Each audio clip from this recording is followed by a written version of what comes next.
పొద్దు మలుపు 4వ భాగం. 3వ భాగంలో మల్లికకు తండ్రి పెళ్లి చేసేస్తాడు. ఆ పెళ్లి ఇష్టం లేని మల్లిక ట్రైన్ దిగి వెళ్ళిపోతుంది. తండ్రికి ఉత్తరం రాస్తుంది తాను క్షేమంగా ఉన్నట్లు. ఇక కథ కొనసాగుతుంది. కొన్ని నెలలు గడిచాయి. దత్తుగారు ఎలక్షన్లలో గెలిచి ప్రెసిడెంట్ అయ్యారు. అతని పలుకుబడి హెచ్చింది. రాంబాబు పౌరోహిత్యాలు పోయాయి. ఇప్పుడు అతన్ని ఎవ్వరూ పిలవటం లేదు.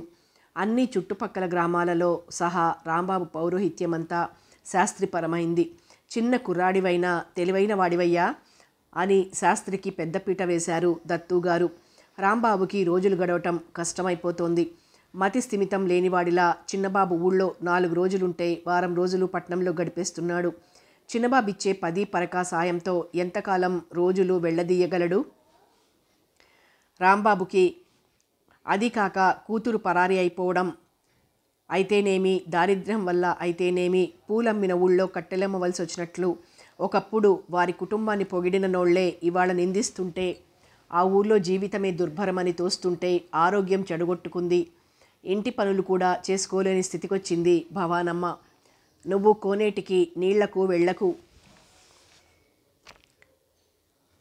కోటిగాడి పెళ్ళాం తెస్తానంటుందని భార్యను మందలించాడో రోజు రాంబాబు. అయ్యో, ఆ కాస్త నీళ్లు తాగుతామటండి, ఇంత బ్రతికి ఈ ఊళ్ళో వాళ్ళు ఇంకా ఆడిపోసుకోరు అందామే. దానికతను ఊళ్ళో వాళ్ళు మన గురించి ఊసులు పెట్టుకొని ఉరిపోసుకుని చావని నేను లక్ష్య పెట్టను అని అవ్వాళ్ళ నుంచి కూలీ నాలీ చేసుకు బ్రతికే కోటిగాడి పెళ్ళాం నాగులమ్మ చేత మంచినీళ్లు తెప్పించాడు. అమ్మగారికి వెనక పనులు సాయం చెయ్యి అని ఇంటి పనులు కూడా నాగులమ్మను నియమించాడు. అగ్రహారపు అమ్మలక్కలు చెవులు కొరుక్కుని ముక్కు మీద వేలేసుకున్నారు. ఇదేం పోయే కాలం, రాంబాబు పెళ్ళాం నాగులమ్మ చేత వండించుకు తింటోందట అని అతను ఆ ఊరు నుంచి మకాం మార్చెయ్యాలి అనే ఆలోచన వచ్చిన తరుణంలో అతని దూర బంధువు ఒక ఆయన రాజమండ్రి నుంచి ఉత్తరం రాశాడు. మీ గురించి, మీ పరిస్థితి గురించి సూచావాచా కొంత విన్నాను. ఈ ఊరు వచ్చేయి, జీవనోపాధికి లోపముండదు. నోట్లో ముక్క ఉన్నవాడివి. గోదావరి వైపున కూర్చుని భక్తులకు సంకల్పం చెప్పిన 2 రూపాయలు డబ్బులు దొరుకుతాయి. ఓ సాలగ్రామం పట్టుకుని కూర్చున్నావంటే రోజూ ఖర్చు సునాయాసంగా వస్తుంది. వచ్చేయి. నువ్వు అద్దె ఇచ్చుకునే స్తోమత సంపాదించుకునే వరకు మా పెరటింట్లో ఓ గది ఇస్తాను. నీ అభిప్రాయం రాయి అంటూ ఇంకా ఆలస్యం చేయలేదు రాంబాబు. భవానమ్మ కూడా సమ్మతించి సంతోషించింది. ఇంకేం మిగిలింది ఊర్లో మనకు? పరువు మర్యాదలు పోయాయి, వృత్తి పోయింది, మన మళ్ళీ పోయింది. మనమేం బాగుపడ్డాం కనుక వెళ్ళిపోదాం, ఆ గోదావరమ్మ కడుపులో తలదాచుకుందాం అంది. పెట్టే బేడా సర్దుకున్నారు. ఇల్లు మడి చెక్కలు అమ్మి పోదాం అంది భవానమ్మ. వద్దు, ఎప్పుడైనా మన మళ్ళీ తిరిగి వస్తే అది తీసుకుంటుంది. దాని పేర ఇవి రాసి చిన్నబాబుకు అప్పగిస్తాను. దత్తుగారేదో అన్నారనే ఆవేశంలో దానికి ఇష్టం లేని రామశర్మతో వివాహం జరిపించి దాని జీవితం బలి తీసుకున్నాను. ఇవి కూడా అమ్మి సొమ్ము చేసుకుని దానికి పూర్తిగా ద్రోహం చేయలేను. అది ఎప్పటికన్నా తిరిగొస్తుంది అని కన్నుల నీరొత్తుకున్నాడు రాంబాబు. వైశాఖ మాసం. ఎండలు మండిపోతున్నాయి. ఊళ్ళో పెళ్ళిళ్ళు జోరుగా జరిగిపోతున్నాయి. ఇప్పుడు శాస్త్రికి అసిస్టెంట్లు 4 ఉన్నారు. పెళ్ళి, ఒడుగు, వ్రతం, గృహప్రవేశం ఒక్కోటి ఒక్కొక్కరికి హుందాగా అప్పగించి తాను అందులో కలిగిన వారింటికి వెళ్తాడు. ఇంకా ఎక్కువ మంది ఇళ్లల్లో వివాహాలు ఒకే ముహూర్తానికి జరిపించవలసి వస్తే పట్నం నుంచి పురోహితుల్ని డబ్బిచ్చి రప్పించి జరిపిస్తాడు. అస్సలు రాంబాబుని ఎవ్వరూ పిలవటం లేదు. కనీసం తాంబూలం పుచ్చుకోండి అనన్నా అనటం లేదు. వైశాఖ శుద్ధ ఏకాదశి రాత్రి 8 గంటల వేళ. వెన్నెల తెల్లగా ఉంది. కోనేటి నీటిలో చంద్రుడు సన్నగా వణుకుతూ ప్రతిబింబిస్తున్నాడు. ఆ చంద్రుని వైపు ప్రతిబింబించే మబ్బు తునకల వైపు చూస్తూ పాపంచల మీద కూర్చున్నాడు చిన్నబాబు. ప్రకాష్ ఇంటికి వెళ్ళి చూసి ఇవ్వాళ్లే వచ్చాడు. ఎంత ఆదర్శమైంది వారి దాంపత్యం, ఎంత తీయగా మలుచుకున్నాడు జీవితం. ప్రకాష్లా తను తెగించి మల్లికను పెళ్లి చేసుకుంటే అలాగే ఆనందంగా సంతోషంగా రోజొక క్షణంలా గడిపేవాడు. చిచి, తానెంత తెలివి తక్కువవాడు. తనంతానే నిందించుకుంటూ గతంలో తాను మల్లిక మూగగా ఒకరివైపు ఒకరు చూసుకుంటూ గడిపిన క్షణాలు నెమరు వేసుకుంటూ అన్యమనస్కంగా ఉన్న చిన్నబాబు అన్న రాంబాబు గొంతు విని ఉలికిపాటుగా కదిలి వెనక్కి తల తిప్పి చూసి నవ్వుతూ రండి రండి, క్షేమమా అని కుశల ప్రశ్న వేశాడు. అతను మౌనంగా 4 మెట్లు దిగొచ్చి చిన్నబాబు పక్కన కూర్చుంటూ నేను ఈ ఊరు మిమ్మల్ని వదిలి వెళ్ళిపోతున్నాను చిన్నబాబు అన్నాడు గొంతు బొంగురుపోతుంటే. వెళ్ళిపోతున్నారా? ఎక్కడికి? ఆశ్చర్యంగా కనుబొమ్మలు ఎగరేసి రాంబాబు వైపు చూస్తూ ప్రశ్నించాడు చిన్నబాబు. బ్రతకటానికి తిండి కావాలి కదా బాబు, మీకు కావాల్సిన సాయం నేను చేస్తానన్నానుగా అతని మాట మధ్యలో అన్నాడు చిన్నబాబు. ఎంతకాలం ఊరికినే నువ్వు చేసే దానం పడుతూ బ్రతకమంటావా? అసలు ఎవ్వరికీ భారం కావటం నాకిష్టం కాదు. ఈ ఊరి ప్రజలకు నేనెందుకో శత్రువులా, ఊళ్ళో ఉండరాని వాడిలా కనిపిస్తున్నాను. ఆ నిరసన దృక్కులు ఎదుర్కోలేక తలవాలుస్తూ ఎంతకాలం ఈ హీనమైన జీవితం గడపమన్నవయ్యా నన్ను? ఎక్కడో ఈ ఊరు కానీ ఏ ఊర్లోనన్నా నాకు బాగుంటుంది, వెళ్ళిపోతున్నాను. తల వంచి ఆలోచిస్తున్నట్లు నీటివైపు చూస్తూ, ఏ ఊరు వెళ్తున్నారు? అడ్రస్ ఇవ్వండి. ఇల్లు ఏదో కొద్దిపాటి పొలం ఉంది కాబోలు. మీకు ఎవరికి అప్పగించారు అడిగాడు. నవ్వి, ఎవరికి అప్పగిస్తాను? ఈ ఊరంతా నన్ను వెలివేసింది. దీనికంతా కారణం అని కోపంతో వణికే క్రింది పెదవిని పైపంటితో నొక్కిపట్టాడు రాంబాబు. తాను అదోలా నవ్వి, అవును నాకు తెలుసు నాన్నగారు అన్నాడు చిన్నబాబు. కాదు, ఆయన దేవుడే. ఏదో మొదట ఆయన్ని అపార్థం చేసుకున్నాను, కానీ ఇప్పుడు ఆలోచిస్తుంటే అనిపిస్తోంది దానిని మాకంటే ముందే ఆయన తెలుసుకున్నారు. మా కడుపున వ్రణంలా పుట్టింది. రాంబాబు గారు అన్నాడు చిన్నబాబు అతనిలో వచ్చిన ఈ మార్పుకి విస్తుపోతూ. అతను చెంపల మీద నుంచి జారే కన్నీరు ఒత్తుకుంటూ, అవును బాబు, అలా పారిపోయి మాకు తలవంపులు తెచ్చింది కదూ. దానికి ఆ సంబంధం ఇష్టం కాదు. సరే, ఖచ్చితంగా చెప్పకూడదు. ఎందుకు మౌనంగా ఉండిపోయింది? పోన్లే, దాన్ని నేను శపించలేను. ఎక్కడన్నా అది సుఖంగా సంతోషంగా జీవించాలనే భగవంతుని ప్రార్థిస్తాను అని పక్క జేబులో ఉన్న కాగితం చిన్నబాబుకిచ్చారు. యాంత్రికంగా అనాలోచితంగా అతని చేతిలోని కాగితం అందుకున్న చిన్నబాబు, ఏమిటిది అడిగాడు. వీలునామా. ఇల్లు, భూమి, మల్లిక ఎప్పుడన్నా వస్తే అప్పగించు. మేము చచ్చిపోయామని చెప్పు. రాంబాబు గారు, మీరు ఆవేశపడుతున్నారు. కొంచెం ఆలోచించండి. కొన్ని రోజులు ఆగండి. నాన్నగారికి చెబుతాను. ఊరి ప్రజలు మిమ్మల్ని మునుపటిలా గౌరవించేలా ప్రయత్నిస్తాను అని నవ్వి, నా మీద ఉండే అభిమానం వల్లనో సానుభూతి వల్లనో నువ్వు అలా అంటావు. గౌరవం అనేది ఓసారి పోతే మళ్ళీ సంపాదించుకోలేం. మరి వస్తాను, దయ ఉంచు, సామాన్లు సర్దుకోవాలి అని లేచి నిల్చున్నాడు రాంబాబు. లేచి నిల్చుంటూ, మరి మీ నిర్ణయం మారదా అడిగాడు చిన్నబాబు. తల అడ్డంగా ఊపి, వెళ్ళిపోతాను బాబు. మళ్ళీ వస్తే అతను నోటికి భుజం మీద తువ్వాలడ్డం పెట్టుకుని వలవలా ఏడ్చాడు. వస్తే మీకు తప్పక తెలియజేస్తాను, మీ దగ్గరకు తీసుకొస్తాను. ఓదార్పుగా రాంబాబు గారి భుజం మీద చెయ్యి ఉంచి అన్నాడు చిన్నబాబు. ఒకరి వెనక ఒకరు ఊరి వరకు మౌనంగా నడిచారు. తను చెప్పవలసినది చెయ్యవలసింది అయిపోయినట్లు రాంబాబు అతనికి ఏం చెప్పాలో, ఎలా ఓదార్చాలో, ఎలాంటి ధైర్యం చెప్పాలో తెలియక చిన్నబాబు ఊళ్ళోకి వచ్చేశారు. రోడ్డు మళ్ళీపోతూ, బాబు, నాన్నగారికి నా నమస్కారాలని చెప్పు అన్నాడు రాంబాబు. మరి ఈ ఊరు రాడని, శాశ్వతంగా వెళ్ళిపోయాడని చెప్పు అన్నాడు బొంగురుపోయిన స్వరంతో. చప్పున చిన్నబాబు హృదయం ద్రవించి కనులు చెమ్మగిల్లాయి. వెళ్ళి ఉత్తరం రాయండి రాంబాబు గారు. మీ ఇల్లు వాకిలి జాగ్రత్తగా చూస్తాను అన్నాడు చిన్నబాబు. ఖరీదైన సిగరెట్ ఇచ్చే కమ్మని పొగ పీల్చి వదులుతూ దర్జాగా హుందాగా వాకిట్లో క్రోటన్స్ మొక్కల మధ్య ఈజీ చైర్లో కూర్చుని ఎవరితోనో కులాసాగా కబులు చెప్పి నవ్వుతున్న తండ్రిని చూసి కోపం వచ్చింది. అసహ్యం అనిపించింది చిన్నబాబుకి. ఛే, ఏం మనిషి, మనసు లేని మనిషి అని మనసులోనే ఏవగించుకొని విసురుగా లోపలికి వెళ్ళిపోయాడు. చిన్నా,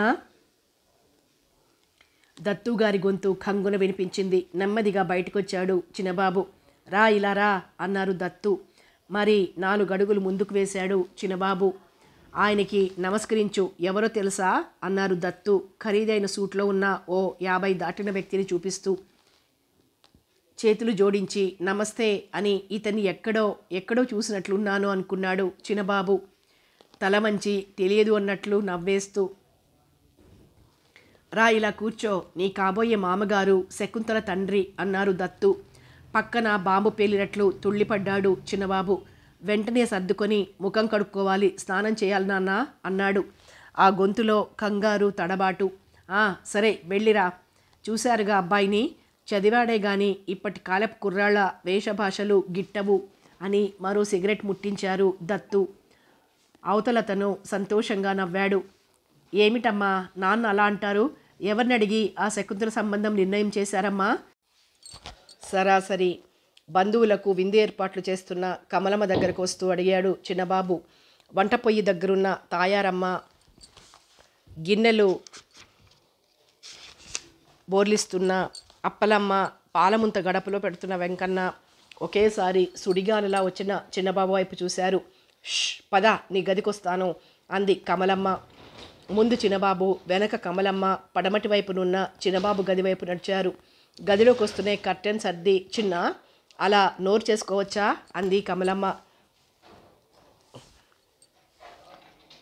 నోరు చెయ్యకు అంటావేమిటమ్మా? కొంపలు అంటుకుపోతుంటేను.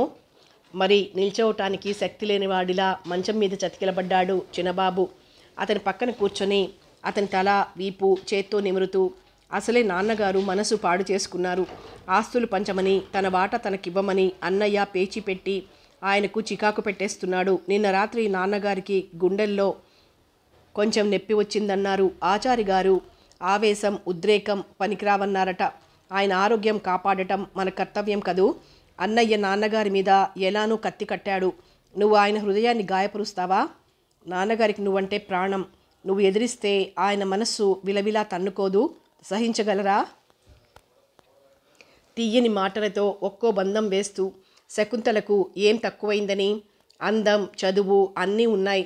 అయినా తెలిసిన సంబంధం కాదని ఆయన మనసు నొప్పించేవు సుమా అంది కమలమ్మ. జుట్టు కుడి చేతి గుప్పిడితో పట్టి పీక్కుంటూ, ఏం మనుషులమ్మా మీరు? నాతో మాట మాత్రమన్నా అనకుండా, నా అభిప్రాయం తెలుసుకోకుండా, ఛే! అసహనంతో కోపంతో పెదవులు కంపిస్తుంటే ఓ క్షణం పెదవులు బిగబట్టి బరువుగా బాధగా నిట్టూర్చి, ఇప్పుడు మించిపోయింది ఏమీ లేదు. ఇప్పట్లో మా వాడు పెళ్ళొద్దంటున్నాడని చెప్పి అతన్ని పంపించేయండి అన్నాడు చిన్నబాబు. నువ్వు మామూలుగా ఫ్రీగా ఉండు, అలాగే నాన్నగారికి చెబుతాను అని ఆమె వెళ్ళిపోయింది. కొత్త ఆయన దగ్గర బయటపడటం బాగుండదని మామూలుగా తండ్రి పక్కన భోజనానికి కూర్చున్నాడు చిన్నబాబు. శకుంతల తండ్రి జనార్దన్ రావు గారు రాజకీయాల గురించి భోజనం చేసినంతసేపు ఏవేవో మాట్లాడుతూనే ఉన్నాడు. దత్తుగారు ఆసక్తిగా వింటున్నారు. వాళ్ళిద్దరూ చిన్నబాబు ఉనికినే పట్టించుకోలేదు. ఉదయం చిన్నబాబు లేచేసరికి జనార్దన్ రావు గారు వెళ్ళిపోయారు. ముఖం కడిగి గబగబా బట్టలు వేసుకుని వీధిలోకి వెళ్ళటానికి తయారై గడప దాటబోతుంటే కాఫీ గ్లాస్తో ఎదురైన కమలమ్మ, కాఫీ తాగి వెళ్ళు, ఎటు వెళ్తావో అని కాఫీ గ్లాసు అతని చేతికి ఇచ్చింది. కాఫీ సిప్ చేస్తూ, రాంబాబు ఊరు వదిలి వెళ్ళిపోతున్నాడమ్మా, మరి రాడట అన్నాడు. అసలు అతను ప్రయాణమైంది రాంబాబు ఇంటికే. తను ఈరోజు తన అభిప్రాయం చెప్పకుండా ఉంటే రాంబాబు మీద కత్తి కట్టి కక్ష సాధించేవారు కారు.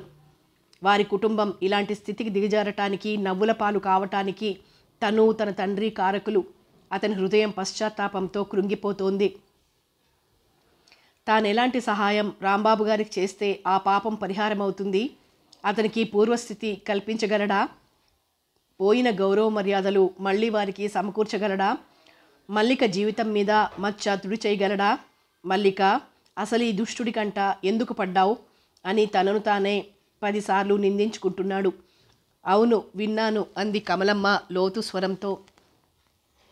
వారి కుటుంబం ఈ స్థితికి దిగజారటానికి కారుకులం మనం కదమ్మా. బాగుందిరా, అయినా అతగాడికి అంత పొగరు పనికిరాదు. ఏదో కోపంలో అన్నారని పౌరుషంగా వెళ్ళిపోయాడు. కానీ మన కుటుంబానికి ఎంతో సాయం చేస్తున్నారు. ఏదో కోపంలో అనేసార్లే అని సర్దుకుని మరోసారి నాన్న దగ్గరికి వస్తే క్షమాపణ చెప్పేస్తే నాన్న కరిగిపోయేవారు అందావిడ. అతను నాన్నగారికి క్షమాపణ చెప్పాలా అని నవ్వి, మరి వస్తాను అని కాఫీ గ్లాసు టేబుల్ మీద ఉంచి ముందుకు 2 అడుగులు వేశాడో లేదో, చిన్న అని దత్తుగారు వచ్చారు. అతని చేతిలో ఏదో కవర్ల కట్ట. నిల్చుని అతని వైపు ప్రశ్నార్థకంగా చూశాడు చిన్నబాబు. రాంబాబుని రైలెక్కించి వచ్చి తండ్రితో ఎన్నో విషయాలు నిష్కర్షగా చర్చించాలనుకుంటున్నాడు. నీ ఫ్రెండ్స్కి పంపించు, ఇవిగో శుభలేఖలంటూ ఆ కవర్లున్న చెయ్యి చిన్నబాబు ముందుకు చాపారు దత్తు. శుభలేఖలేమిటి? కనుబొమ్మలు చిట్లించాడు చిన్నబాబు. ఇందా చూడు అన్నారు దత్తు. నాన్న అని ఆగిపోయాడు చిన్నబాబు. తన పెళ్ళి శుభలేఖలు తనకు తెలియకుండా తన తండ్రి అచ్చు వేయిస్తాడని అతను ఊహించలేకపోయాడు. 10 మందిలో పెద్ద మనిషిగా చలామణి అవుతున్న తన తండ్రి ఇలాంటి పని చేయగలడని అతను ఊహించలేడు. పద గదిలోకి, చిన్న మాట విని పోదువుగాని బయటికి అన్నారు దత్తు. నీరసంగా కాళ్లల్లో శక్తి లేనట్టు గదిలోకి నడిచాడు చిన్నబాబు. ఓ మూలనున్న బెర్తు కుర్చీలో కూర్చుని సిగరెట్ వెలిగించి పొగ గాలిలోకి వదులుతూ, అలా కూర్చో, కాసేపు మాట్లాడాలి నీతో అన్నారు దత్తు చిన్నబాబుకి చేయి చాపి మంచం చూపిస్తూ. మంచం మీద కూర్చుని మౌనంగా తల వంచాడు చిన్నబాబు. వినటానికి సిద్ధంగా ఉన్నాను, చెప్పండి అన్నట్లు. అతను ఏమనుకున్నా తండ్రిని పరోక్షంగానే ఎన్నో అడిగేయాలనుకుంటాడు, ఆవేశపడతాడు. తీరా అతను ఎదురైతే ఏమీ మాట్లాడలేకపోతాడు. అతని చూపులు తనని శాసిస్తున్నట్లు ఉండి నోరు మెదపకుండా చేస్తాయి. అతని ముఖంలోని గాంభీర్యం తన గుండెల్లో ఏదో పిరికితనం పోస్తుంది. అంతే, నిర్వీర్యుడైపోతాడు. నవ్వి సిగరెట్ దులిపి, నువ్వు ఇప్పుడేమంటావో నాకు తెలుసు. నాకు ఇప్పట్లో పెళ్ళొద్దంటావు, తర్వాత ఆ సంబంధం వద్దంటావు, పెళ్లి తప్పించుకోవటానికి ఏదో సాకు చెబుతావు. కానీ నిశ్చయమైన ఈ పెళ్లి తప్పించుకోవటానికి వీలు పడదు, అంగీకరించవలసిందే అన్నారు దత్తు. అతని గొంతు నిదానంగా, స్థిరంగా, ఇంకా గంభీరంగా ధ్వనించింది. చివాల్న తలెత్తి తండ్రి ముఖంలోకి చూశాడు చిన్నబాబు. చూపులు వాల్చుకున్నారు దత్తు. మళ్ళీ అన్నారు, నీకు తెలియని అమ్మాయిని, నువ్వు చూడని అమ్మాయిని నీకు చెయ్యబోవటం లేదు. శకుంతల అందమైన అమ్మాయి, అన్ని విధాలా మనకు తగిన సంబంధం కావచ్చు. కానీ నేను అంగీకరించలేను నాన్న. ఎలానో అనేశాడు అతని మాట మధ్యలో చిన్నబాబు. అంగీకరించక తప్పదు. బలవంతం చేస్తారా? అలానే అనుకో నాన్న, అన్యాయం. అయినా నాకు గత్యంతరం లేదు. అంటే 4 నెలల క్రితం జనార్దన్ రావు గారు 50,000 నీకు కట్నంగా ఇచ్చారు. అది ఖర్చు అయిపోయింది. 50,000కు నన్ను తాకట్టు పెట్టారా? లేదు, అమ్మేశాను. ముఖం కోపంతో జేవురించగా నొక్కి అన్నారా మాట దత్తు.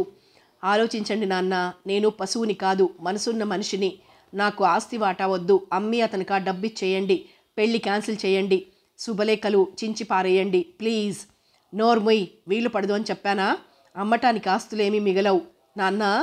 అవును, అన్నింటి మీద అంతో ఇంతో అప్పుంది. అన్నీ సెటిల్ చేసేస్తే మిగిలేది ఏమీ ఉండదు. హతాశుడయ్యాడు చిన్నబాబు. అతనికి తల తిరిగినట్లయింది.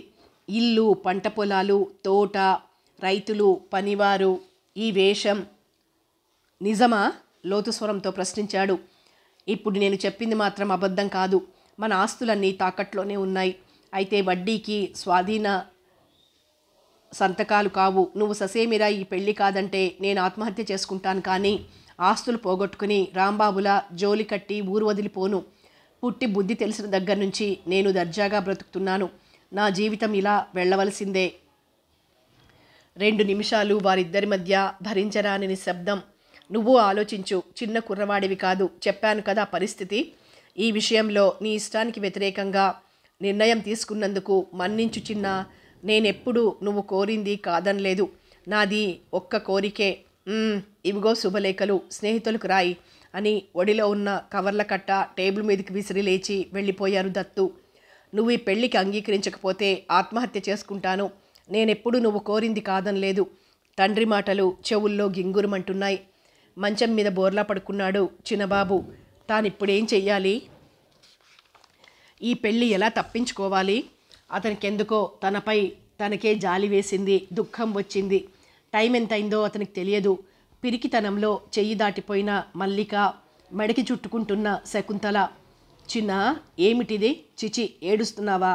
కమలమ్మ చెయ్యి వీపు నిమృతంతో చప్పున లేచి కూర్చుని, ఈ పెళ్ళి ఎలా అన్నా తప్పించేయమ్మా అన్నాడు పసివాడిలా చిన్నబాబు. ముఖం కళ్ళు ఎలా వాచిపోయాయో అద్దంలో చూసుకో. నువ్వంత ఏడవటానికి నాకు కారణం కనిపించటం లేదు. ఆ పిల్ల ఏమన్నా దయ్యమా భూతమా? నీకే కానీ మాకు మాత్రం అక్కర్లేదు. నీకు తగని పిల్లని కట్టబెడతామా? శకుంతల ఎంత మంచిదో ఎంత తెలివైందో నీకే తెలుస్తుంది కొన్ని రోజులాగితే అంది మందలింపుగా కమలమ్మ. అందం తెలివి కాదు కావాల్సింది, ఇష్టం అనేది ఒకటి ఉంటుందమ్మా. లేచి స్నానం చేయి, టిఫిన్ చల్లారిపోతుంది.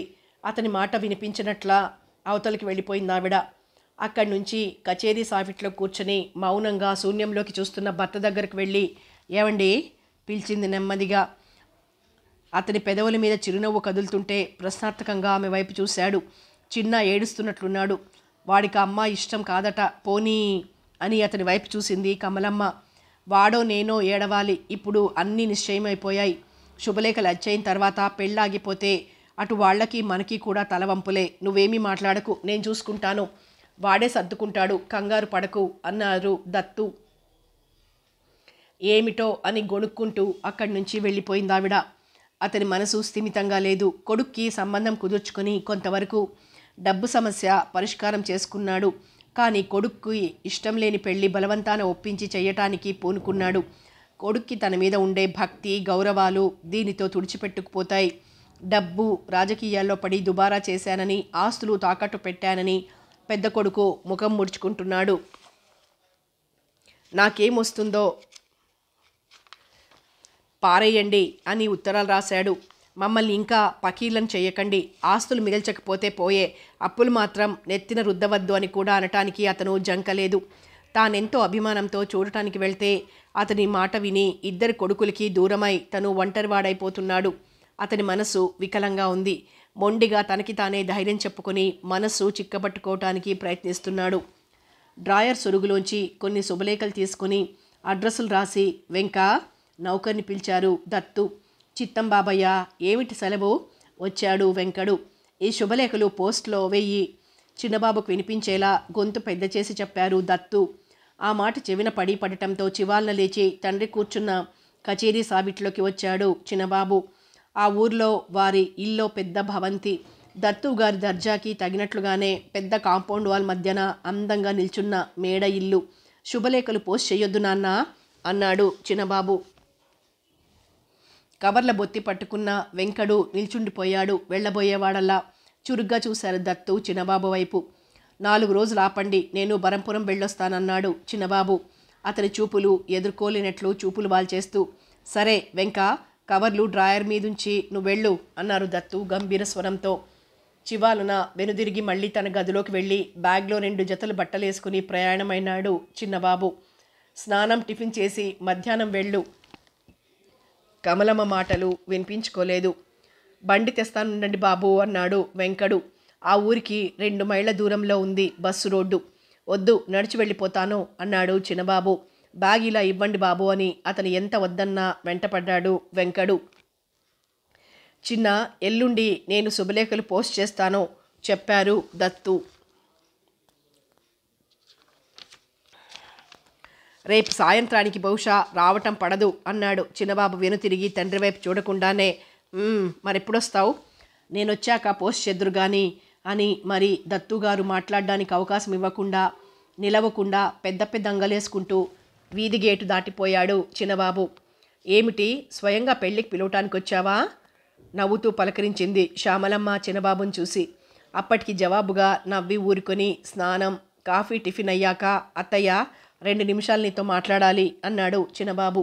నాతో మాట్లాడాలా అని కొంచెం ఆశ్చర్యంగాని వస్తానుండు అని స్టవ్ మీద ఉన్న గిన్నె దించి వంట ఇంటి తలుపు గొళ్ళెం పెట్టి పద గదిలోకి పోదాం అంది శ్యామలమ్మ. చిన్నబాబు గాడ్రేజ్ కుర్చీలోనూ శ్యామలమ్మ పట్టె మంచం మీద ఎదురెదురుగా కూర్చున్నారు. 2 నిమిషాలు నిశ్శబ్దం. గలగలా నవ్వి నిశ్శబ్దాన్ని భంగం చేస్తూ నువ్వన్న 2 నిమిషాలు గడిచిపోయాయి, పోనా, అవతల నాకు పనుంది అంది శ్యామలమ్మ. శకుంతలను ఓసారి అర్జెంటుగా రప్పించగలవా అత్తయ్య అన్నాడు. ఒక్క క్షణం ఆలోచిస్తున్నట్లు మౌనంగా ఉండిపోయి ఎందుకో నాకు చెప్పడానికి అభ్యంతరమా అడిగింది శ్యామలమ్మ. పెళ్ళికి ముందు ఆ అమ్మాయితో మాట్లాడాలి. ఓహ్ అంతేనా, ఇప్పుడు అందరికీ ఒక ఫ్యాషన్ అయిపోయిందిలే. మామయ్య గారికి చెబుతానుండు, లాయర్ విశ్వనాథం గారింటి నుంచి ఫోన్ చేయమని, అదే కదూ కబురు అని ఆమె లేచి సరాసరి వీధిలో కూర్చున్న భర్తకు ఆ విషయం చెప్పింది నవ్వుతూ. అతను వెంటనే బట్టలు మార్చుకుని విశ్వనాథం గారింటికి ప్రయాణమయ్యాడు. అసలు నువ్వు నీ వాలకం చూసి నువ్వు శకుంతలను చేసుకుంటావని అనుకోలేకపోయాను సుమా. సడన్గా అంగీకరించావు. అన్నయ్య సంబంధం సెటిల్ అయిపోయిందని రాస్తే ఆశ్చర్యపోయాననుకో. అంతేలే, కొందరు కుర్రాళ్ళు ఎంచి చివరకు ఏదో ఆడదైతే చాలని ఒప్పేసుకుంటారు. పర్వాలేదు, శకుంతల అందమైన మంచి అమ్మాయి. చిన్నబాబు, మీరిద్దరూ ఏం మాట్లాడుకుంటారో వినొచ్చునా గబగబా అంది శ్యామలమ్మ. జవాబుగా నవ్వి అలా ఊళ్ళోకి వెళ్ళొస్తానత్తయ్య, ఫ్రెండ్స్ ఎవరైనా కలుస్తారు అన్నాడు చిన్నబాబు. అవును, అన్నట్లు ప్రకాష్ ఈ ఊరు వచ్చేశాడు, నీకు తెలుసా అడిగింది శ్యామలమ్మ. తెలియదు. వాడు ఉత్తరం రాసి చాలా రోజులైంది. నీకు అడ్రస్ తెలుసా అత్తయ్య? తెలుసు. ఆ మధ్య ఓసారి అతనే వచ్చి నన్ను తీసుకువెళ్ళి భార్యను చూపించాడు. ఆ అమ్మాయి కాన్వెంట్లో జాబ్ చేస్తుంది. ఇద్దరూ ఉద్యోగం చేసుకుంటున్నారు హాయిగా అని అతని అడ్రస్ చెప్పింది శ్యామలమ్మ. టైం 6 దాటింది. వాళ్ళిద్దరూ ఉంటారు. ఇంటి దగ్గర వెళ్తానని గబగబా బట్టలు మార్చుకుని తయారయ్యాడు చిన్నబాబు. ఏరా సత్యనారాయణ, పత్తా లేవు. ఎక్కడ ఉనికి? ఏం చేస్తున్నావు? గృహస్థులు అయ్యారా? బిడ్డ తండ్రి అయ్యారా? 4-5 మిత్రులు కలిసి నవ్వుతూ అతని భుజాలు చరిచి రకరకాలుగా ప్రశ్నలు వేశారు. కాలినడకన ప్రకాష్ ఇంటికి వెళ్తున్న చిన్నబాబుని నవ్వుతూ జవాబిచ్చాడు చిన్నబాబు. చిన్నబాబుని చూసి చూడటంతోనే కౌగిలించుకున్నంత పనిచేసి లోపలికి లాక్కుపోయాడు ప్రకాష్. రమణి, ఇడిగో నీకు చెప్పానే, సత్యనారాయణ అనే నాకు డేరెస్ట్ ఫ్రెండ్ ఉన్నాడని, వాడొచ్చాడు అని భార్యను పిలిచి పరిచయం చేశాడు. మళ్ళీ అరే వచ్చావు కదరా ఓసారి అన్నాడు. బిడియంగా చేతులు జోడించి నమస్కరించిందామే. బోర్న్విటా, కాఫీ, హార్లిక్స్ ఏం తాగుతావురా? పెళ్ళికి రాకుండా ఎగ్గొట్టేసావు కదూ అన్నాడు గబగబా ప్రకాష్. క్షమించు, ఏమీ వద్దు. మీ ఇంటికి డాబా ఉన్నట్లుంది. అలా పైకి వెళ్ళి కాసేపు మాట్లాడుకుందామా? పద. ఏమిటి, ఎప్పుడు రాక అని చిన్నబాబు భుజం చుట్టూ చెయ్యి వేసి డాబా మెట్ల వైపు నడుస్తూ, రమణి, మావాడు భోజనం అనుకుంటాడు అని ప్రకాష్ అంటుంటే అతని మాటకు అడ్డం వచ్చాడు చిన్నబాబు.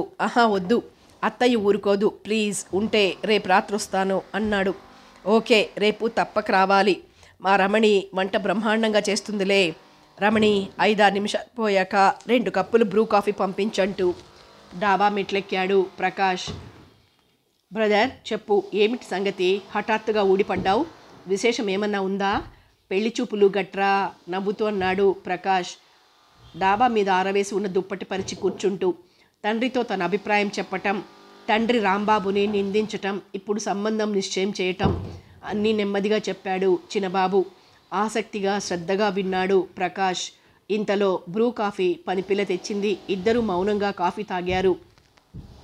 నీ సలహా ఏమిట్రా ప్రకాష్? ఎలా పెళ్ళి తప్పించుకోవాలి అడిగాడు చిన్నబాబు.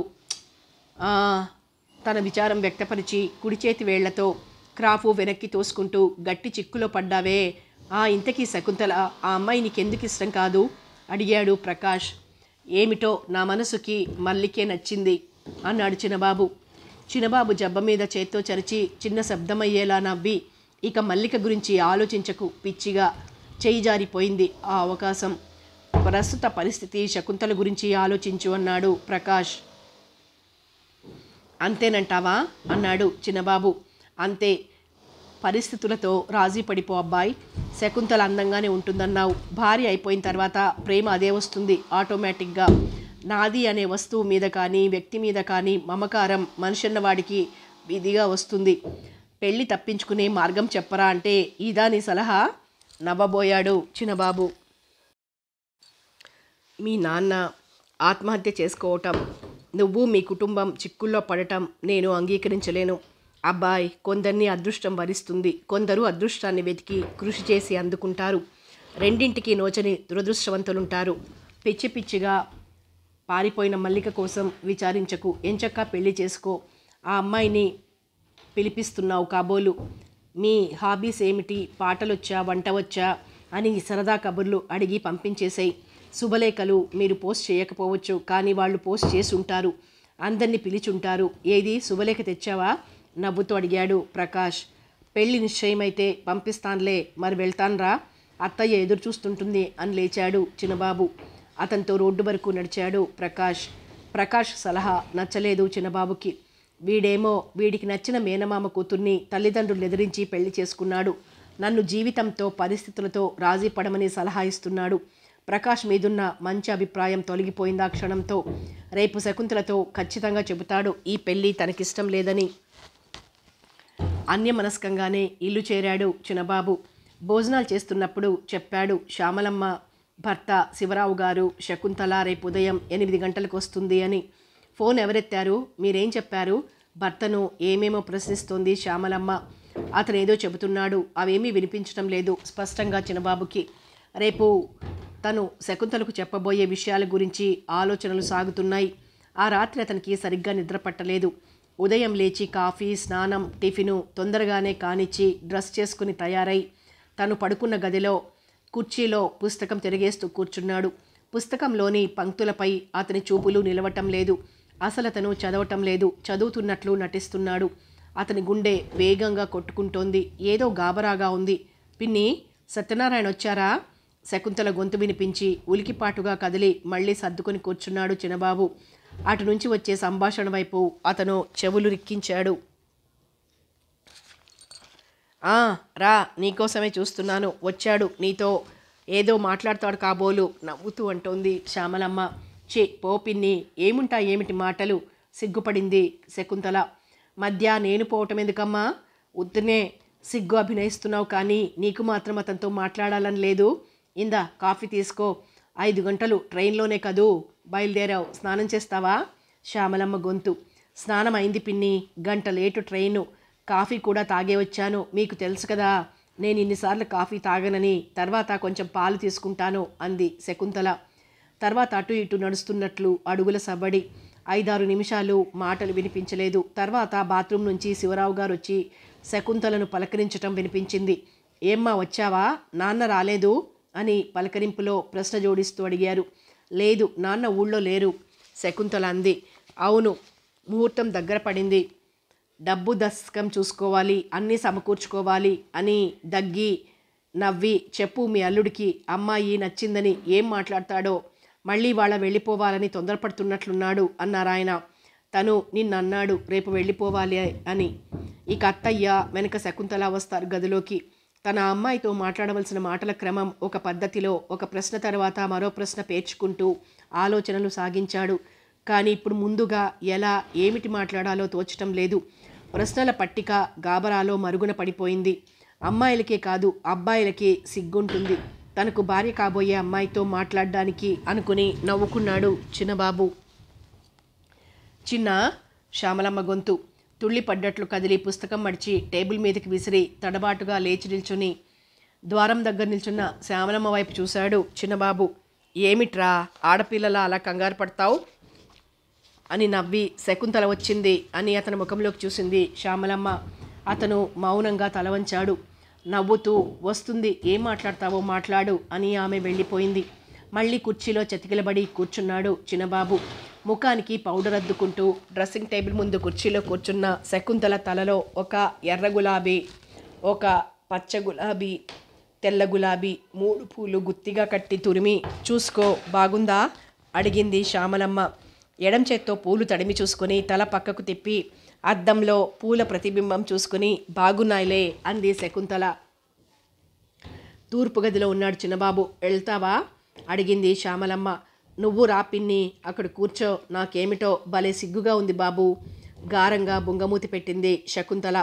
బాగుంది, వాడేదో నీతో రహస్యాలు మాట్లాడాలని వస్తే మధ్య నేనెందుకు కూర్చోవటం అని గబగబా నవ్వేసి, సిగ్గెందుకు, పరిచయం ఉన్నవాడే కదూ, ఇదివరకోసారి వాడితో మాట్లాడావు కదూ అందావిడ. నేనొక్కదాన్ని అతని గదికి వెళ్ళటం అబ్బా బాగుండదు, నువ్వు కూడా రా పిన్ని. అయితే పద. ముందు శ్యామలమ్మ, వెనుక శకుంతల చిన్నబాబు కూర్చున్న గదిలో అడుగు పెట్టారు. అడుగుల శబ్దం వినిపించి ద్వారం వైపు చూసి చప్పున లేవబోయి మళ్ళీ కూర్చున్నాడు చిన్నబాబు. గోడవారికి ఉన్న గాడ్రేజ్ కుర్చీ చిన్నబాబు కూర్చున్న కుర్చీకి ఎదురుగా లాగి, ఇలా కూర్చో శకుంతల అని చెప్పి, వస్తాను, నాకు అవతల పనుందని అవతలికి వెళ్ళి కర్టన్ వాల్ చేసింది శ్యామలమ్మ. అతనేదో మాట్లాడతాడని ఆమె మాట్లాడుతుందని అతను 2-3 నిమిషాలు నిశ్శబ్దంగా దొర్లాయి.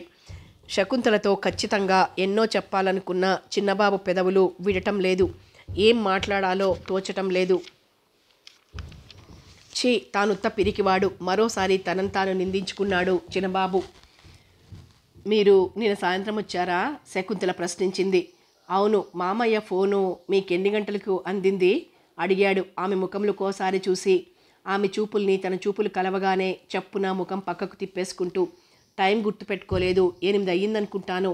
ఆమె పెదవులపై చిరునవ్వు విరిసింది. అలా చిన్నగా నవ్వెప్పుడు శకుంతల లేత గులాబీ పెదవులు అందంగా విచ్చుకుంటాయి. కానీ ఆ అందాన్ని చూడలేదు చిన్నబాబు.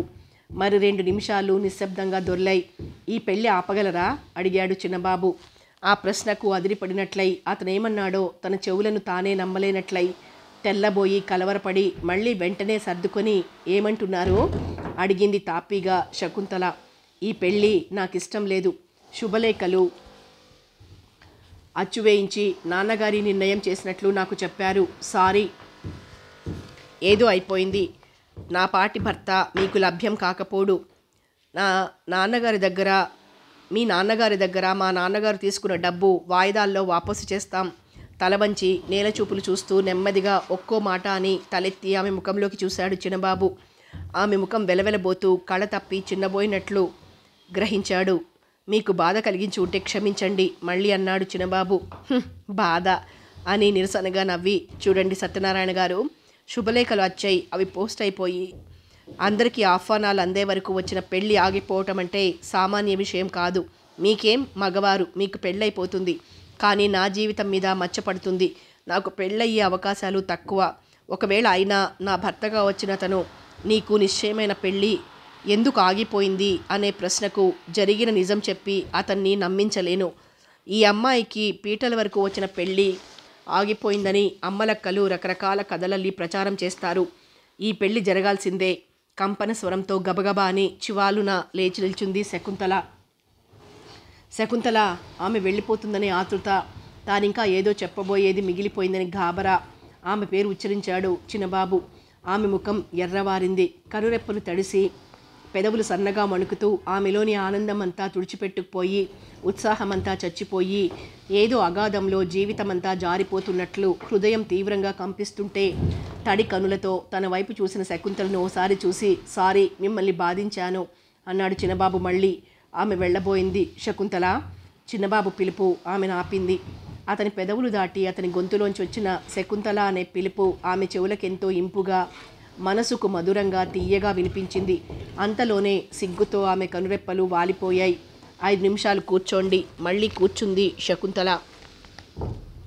ఇష్టం కాని భర్తతో కాపురం ఎలా ఉంటుందనుకుంటున్నారు? చిన్నబాబు ప్రశ్న. మీరు నాకు నచ్చలేదని అనలేదు, టక్కున జవాబిచ్చింది శకుంతల. అది కాదు, నేను చెప్పానుగా నాకు ఈ పెళ్ళి ఇష్టం కాదని. నన్ను కట్టుకుంటే జీవితం ఎలా ఉంటుందనుకుంటున్నారు? నా కర్మ ఎలా ఉంటే అలా. నవ్వి, శాంతంగా ఆలోచించండి శకుంతల. ఎవరో ఏమో అనుకుంటారని, మళ్ళీ పెళ్ళి అవదేమో అని, రాబోయే అతనేమో ప్రశ్నిస్తాడని ఊహించి 100 ఏళ్ల జీవితం బలిపెట్టుకుంటారా? బలి అని ఎందుకు అనుకోవాలి? మీరు మంచివారు కాదా? మీకు మనసు లేదా? మనిషిగా పరిస్థితి అర్థం చేసుకోలేరా? మిమ్మల్ని పెళ్లి చేసుకోవటం జీవితం బలిపెట్టుకోవటమని నేను అనుకోలేను. ఆవేశపడకండి, నిదానంగా ఆలోచించండి. మీ దృష్టిలో నేను మంచివాడిని కావచ్చు, కానీ భర్తగా మీకు న్యాయం చెయ్యలేను.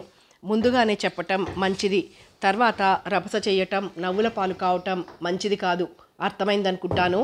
అర్థమైందన్నట్లు తల ఊపి మళ్ళీ వెళ్ళటానికి లేచింది శకుంతల. ఇంకోసారి చెబుతున్నాను, ఈ పెళ్ళి ఆపు చెయ్యండి అన్నాడు చిన్నబాబు. ఆమె రోషంగా చూసింది అతని వైపు. విసురుగా అంది. అతను చప్పున ముఖం మరోవైపుకి తిప్పుకుంటున్నాడు. సరే, మీ ఇష్టం, కానివ్వండి. ఇప్పుడు మన మధ్య జరిగిన సంభాషణ, తర్వాత మన మధ్య ఉండే సంబంధం ఎటువంటిదైనా 3వ వ్యక్తికి తెలియటం నేను సహించను అన్నాడు. అతని గొంతు గంభీరంగా స్థిరంగా ధ్వనించింది. ఆమె విసురుగా 2 అడుగులు ముందుకు వేసింది. శకుంతల, పిలిచాడతను జవాబు చెప్పి వెళ్ళు అన్నట్లు. సరే అలాగేలేండి వణికే స్వరంతో నెమ్మదిగా చెప్పి వెళ్ళిపోయింది శకుంతల. దీర్ఘంగా నిట్టూర్చి కుర్చీలో చేరబడ్డాడు చిన్నబాబు. మా సంభాషణ విన్నావా పిన్ని? అడిగింది శకుంతల వంట ఇంట్లో పీట వాల్చుకొని కూర్చుంటూ. చివాలన తలెత్తి నవ్వుతూ గడప దగ్గర పొంచి నిల్చుని లోపల నుంచి వినవచ్చే మాటల కోసం చెవి ఒగ్గటం. చిచి, ఎంత పాడుబుద్ధి! అలా నేను చేస్తే నువ్వు మా చిన్న నన్ను అసహించుకోరు? నువ్వు సరదాగా ఏం మాట్లాడుకున్నారమ్మా అని అడిగితే చెప్పవా ఏం? అంది శ్యామలమ్మ గడుస్తనంగా. అబ్బే ఏం లేదు పిన్ని, సిగ్గు అభినయించింది శకుంతల. పోన్లే చెప్పొద్దులే అనేసింది శ్యామలమ్మ. కోపమా పిన్ని? కోపం ఎందుకు? మా రోజుల్లో చిన్న అమ్మాయిగా ఆడపిల్ల ఉన్నప్పుడే పెళ్ళిళ్ళు అయ్యేవి. అప్పుడు ఆ దంపతుల సంభాషణ వినటానికి ముచ్చట పడేవాళ్ళు. ఇప్పుడు వయసు ముదిరిన వాళ్ళు, వయసు మళ్ళిన వాళ్ళ పెళ్ళిళ్ళు ఇక వినటానికి చూడటానికి ముచ్చటేముంది? పెళ్ళిళ్ళు షష్టిపూర్తిలా ఉంటాయి కదూ. నవ్వింది. మనసు తేలికపరచుకోవటానికి అన్నట్లు గలగలా నవ్వేసింది శకుంతల. కథ కొనసాగుతుంది.